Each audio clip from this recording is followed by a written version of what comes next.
اب قطع کلامی کی بات چاہوں گا. جیسے آپ نے دنیا کے عظیم فاسٹ بولرز کے نام لیے ہیں کہ یہ ورک لوڈ کیا, لیکن اگر آپ نمبر آف بالز کو دیکھتے ہیں جو پاکستان کے عظیم فاسٹ بولرز گزرے ہیں, جس میں وسیم اکرم ہیں, وقار یونس ہیں, عمران خان ہیں, شعیب اختر ہیں. شعیب اختر تو سب سے, کیونکہ وہ ہائی کلاس پیس کے ساتھ ہمیشہ بہت گیند بازی کرتے تھے. اگر ہم انٹرنیشنل کرکٹ میں ان کے نمبر آف بالز کو دیکھتے ہیں تو وہ تو ان کرکٹر سے تو بہت بہتر نظر آتے ہیں کہ جتنے بالز انہوں نے کیے ہیں. تو کیا ورک لوڈ, یہ پھر اس کو کیسے جسٹیفائی کریں گے ہم آج اگر یہ کہتے ہیں کہ یہ دلیل ہے؟ نہیں, میں ڈیفینیٹلی وہ اچھے وقتوں کے کھائے ہوئے تھے. نہیں, ایک تو وہ نیچرلی ٹرینڈ تھے, جم ٹریننگ نہیں تھی ان کے پاس. وہ لوگ ویسٹ انڈین جو ہیں وہ اپنا کرتے تھے, جو اپنی ٹریننگ بیسیکلی کرتے تھے وہ بیسیکلی رننگ پہ کرتے تھے, بیچز پہ کرتے تھے. تو وہ کسٹم تھے, جیسا سویرا نے کہا کہ وہ ٹرینڈ اور طرح تھے. اور وہ کرکٹنگ ٹریننگ تھی ان کی, کرکٹ کی بولنگ ٹریننگ ہوتی تھی بیسیکلی, ہائی آن انڈیورنس ہوتے تھے. یہ جو آپ جم ٹریننگز آ گئیں, اس کے بعد سرفیسز جو ہے وہ مختلف سرفیسز پہ بہت جلدی یہ اپنے آپ کو کھیل رہے ہوتے ہیں, ٹرانزیشننگ ہو رہی ہوتی ہے. تیسرا جو ورسٹ چیز ہے وہ یہ ہے کہ یہ 4 اوور کے بولر بن چکے ہیں. ان کا مائنڈ سیٹ جو ہے وہ T20 کرکٹ تک محدود رہ گیا, اور لینتھ ان کی جو ہے that is not as good as, جو کہ ٹیسٹ کرکٹ کی لینتھ بہت فرق ہوتی ہے, بہت آگے سے آپ کو بولنگ کرنی پڑتی ہے. نسیم شاہ میں کسی چیز کی کمی نہیں ہے, صرف ان کی لینتھ جو ہے وہ آدھا انچ آگے ہونی ہے, and he can be a devastating 5 day cricket bowler. لیکن انفارچونیٹلی کیونکہ وہ T20 کرکٹ کو پریفر کرتے ہیں اور بہت ساری سوئچنگ ہو رہی ہوتی ہے, switch on and switch off, تو وہ ڈیولپ نہیں ہو پائے. پھر آپ کے پاس کوئی ایکسپریس فاسٹ بولر نہیں تھا. ٹیسٹ میچ آپ 140 کے فاسٹ بولر کے بغیر نہیں کھیل سکتے آج کل کے انٹرنیشنل کرکٹ, یا کبھی بھی. سو آپ نے جن بولرز کے نام لیے وہ سارے 140 پلس تھے, انکلوڈنگ وسیم اکرم. وہ تو بعد میں آ کے انہوں نے پیس کم ان کی ہو گئی تھی, اور وہ ایک سپر نیچرل تھے. سو آپ کے پاس تو عباس 120 بائکس پہ کر رہا تھا. مجھے تو لگ رہا تھا میر حمزہ بالکل ہی ایکسپوز ہو گیا, بولنگ ہی نہیں ہو رہی تھی نہ شہزاد سے. اچھا, پھر آپ نے ٹیم سلیکشن کمال کی ہے. عامر جمال, میں آپ اللہ اعلان کہتا ہوں وہ بولنگ فٹ نہیں ہے. ہیڈی بھی بولنگ فٹ, وہ 8 اوور نہ کرتا.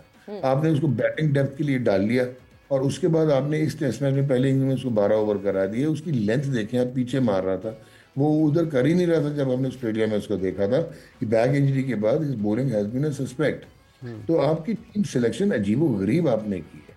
اینڈ اسپنر آپ نے نہیں کھلایا. نعمان کھیلتا تھا یہاں پہ کیپ ٹاؤن میں پچ دیکھتے ہوئے. اگر وہ کیشو مہراج سے آپ 38 اوور آپ نے سلمان علی آغا سے کرا دیا پہلی اننگ میں. بالکل. سو مطلب بہت سارے بلنڈرز آپ نے کیے ہیں.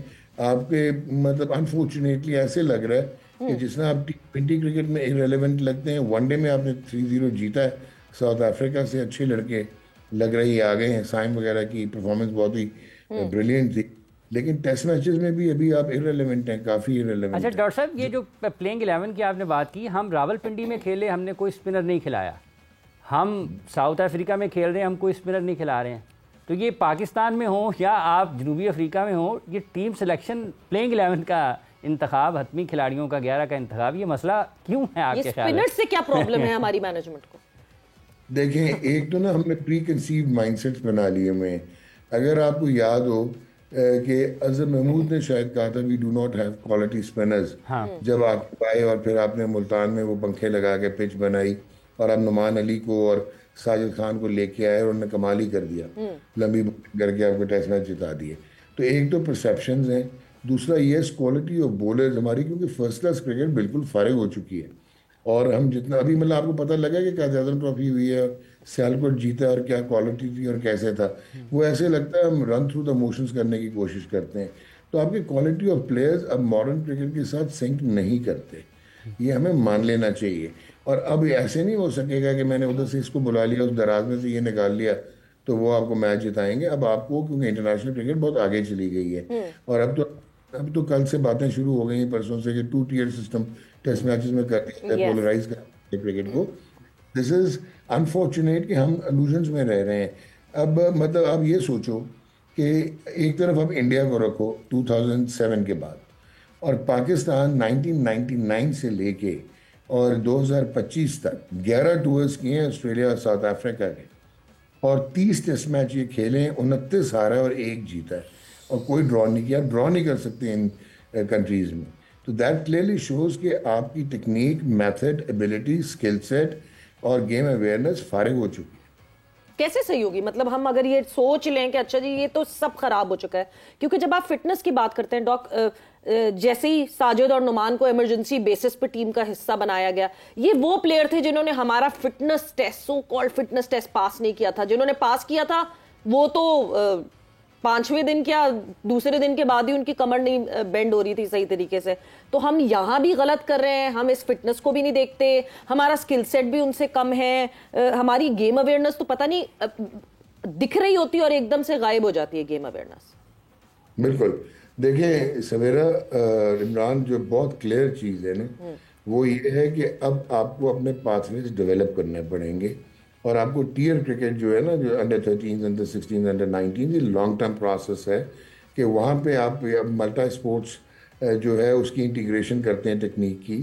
آپ نے دیکھا ہوگا آنڈر کلاسن جو ہے ان کی ایک گولفر سوئنگ ہے، یا وہ ٹی شاٹ مارتے ہیں، یا جو ہیں ڈیوڈ ملر ہیں، یہ ساری دوسری سپورٹس سے انہوں نے لی ہوئی ہیں اسپورٹس، اور پھر پرفیکشن کرتے ہیں، اور وہ سپر اسپیشلسٹ پلیئرز ہیں.